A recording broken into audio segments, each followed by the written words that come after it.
gaur onartu ditugu, onartu da Donostiko Udalgobernuak gaur onartu ditu 2015erako ordenantza fiskalek proposatzen dituzten diktamenak.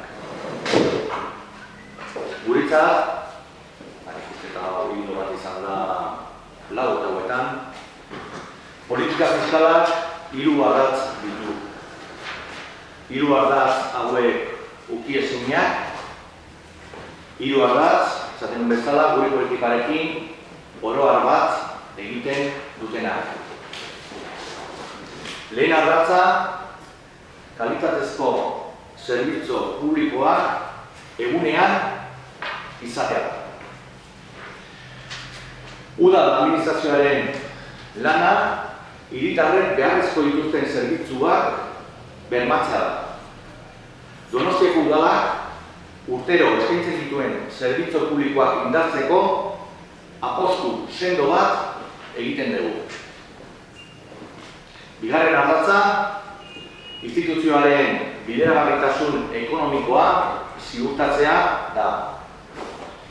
Diru-sarrerek eta gastuek orekatuak behar dute.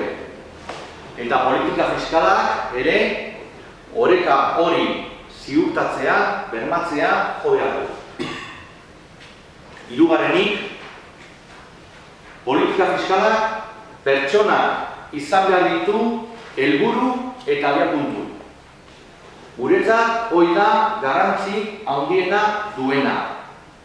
Herritarren egoeratik eta beharretatik abiatzia, ordenantza fiskalak ahalik eta justuenak proposatzeko. Zentzu horretan, ordenantza fiskalen proposamen hau aurrera eramateko kontuan izan dugu testuinguru orokorra. Nola ez, Donostiar gehienek jasaten duten krisiaren ondorioak eta Donostiak 2016an hartuko duen Europako kultur hiriburutza. Bi gauza horiek, kontestua, krisi ekonomikoen kontestua eta hiria prestatzea kultur hiriburutzako. Bestalde, hondakinen bilketarako tasak izoztea proposatzen da. Eta aldi berean, hondakinen gaikako bilketan Donostian agian daude programetan izena ematen dutenentzako bonifikazioak zehazten dira. Kuota finkoari aplikatu beharrekoak guztiak.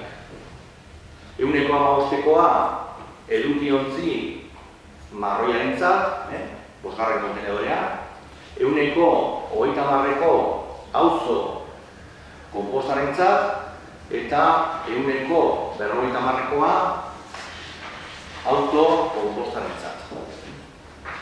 Konpromesua bere garaian hori garatu behartza da eta ordenantza fiskal hauekin hau hartzen.